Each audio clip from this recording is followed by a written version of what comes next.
Ayun nga mga kasimpleng buhay, sa video po na ito ay papakita ko po sa inyo yung mga bunga ng okra at bulaklak. Ayan. Good morning po mga kasimpleng buhay.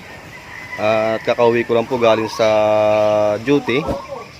At ngayon po ay pumasyal po ako dito sa mga okra at saka sa sitaw. At nagkakape po ako mga kasimpleng buhay.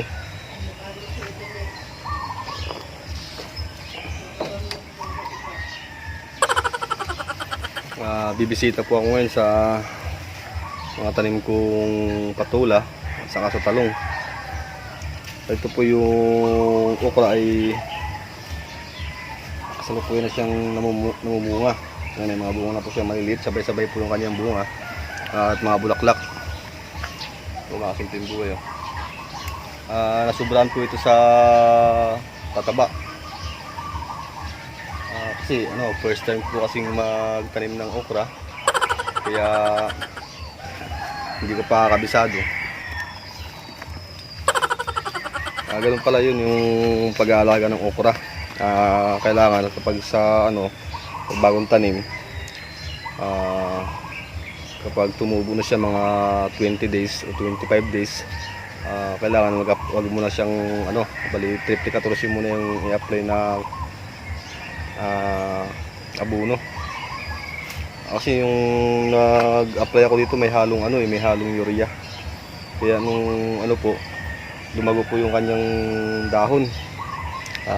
Tumaas po. Tumaba yung kanyang mga puno. Bali sundan pa ulit ng ng ulan. Kaya lalong tumaas. Dapat po yan mamumunga na po yan siya.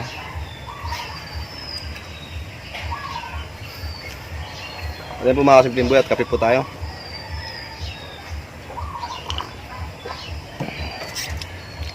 Bali update ko lang po kayo ngayong umaga.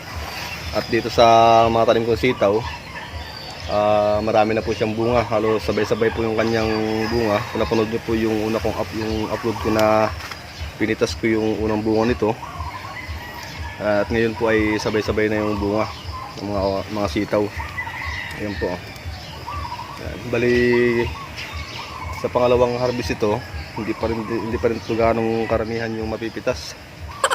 Kaunti pa lang din. Sa pangatlong pitas, yan, marami na po yung mapipitas dito dahil marami ng bunga, bulaklak. Ay mga kasimpleng buhay, maraming salamat nga pala sa mga sumusuporta at sa mga viewers. Shout out po sa inyo. At God bless po sa inyo lahat. Dito naman po sa tanim kong patula, ay po mga kasimpleng buhay, at may bunga na po siya. Ayan. Meron siyang bunga. At meron pa po doon sa kabila, yung sa gitna na yun, marami pa po siyang bunga. At kahapon, nung nag-spray po ako ng insecticide nung umaga, hindi ko lang po na video. At nung pagkahapon po ay lumabas po yung kanyang mga bulaklak. Ayan.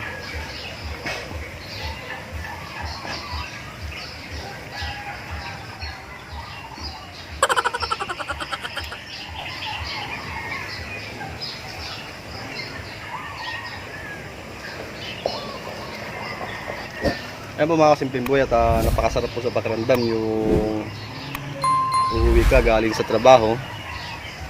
At habang nagkakapi ay pumapasyal dito sa mga tanim kong gulay. Ayan.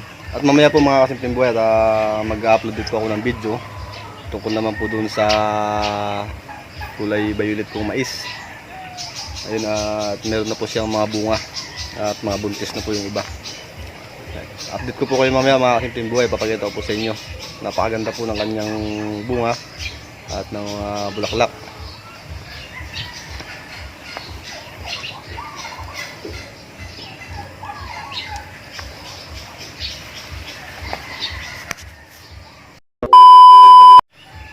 Ayun nga mga kasimpleng buhay, sa video po na ito ay papakita ko po sa inyo yung mga bunga ng okra at bulaklak. nakikita nyo po ay maliliit pa lang po yung kanyang bunga. At saka meron siyang bulaklak.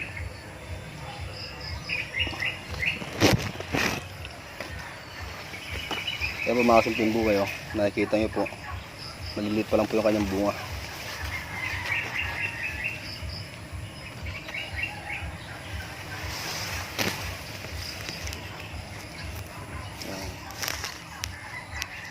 Simula po nung nagdilig po ako ng calcium nitrate, ayan, nagtuloy-tuloy na po yung kanyang pamumulaklak at hindi na po nahuhulog.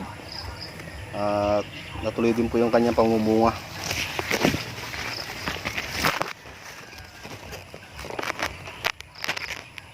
Kaya po mga kasimpleng buhay, sabay-sabay po yung kanyang pamumunga. Meron pa po mga maliliit. Sabay-sabay na po yan. At kapag ito po sa inyo, kapag nag-harvest na po ako dito ng unang bunga, hindi naman po gaanong karamihan yung kanyang ibubunga. Bali may pang ulam lang po. Ayos na yun, okay na yun. Kapag nagsabay-sabay na yung bunga nito, marami po ako na pitas, ayan po yung pambinta. Marami-rami din po yan. Kahit papaano po ay mayroon pang gastos-gastos.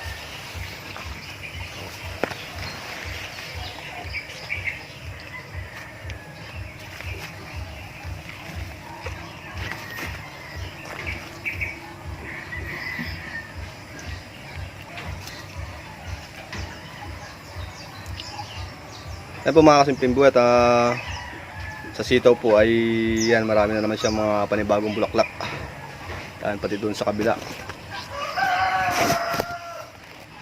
Hindi na po makita. At sa ilalim po, ayan, marami po siyang bunga. Ayan, kung napapansin nyo po. Ayan, sa ilalim po ang kanyang mga bunga. Sa ibabaw yung dahon. Kaya kung titingnan nyo po sa labas, wala po kayong makikitang wala kayong makikitang bunga. Dahil nasa ilalim po yung kanyang mga bunga. Ayan,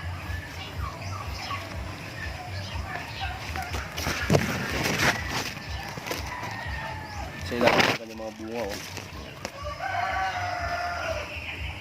Ano po mga kasimpleng buhay, kape po tayo.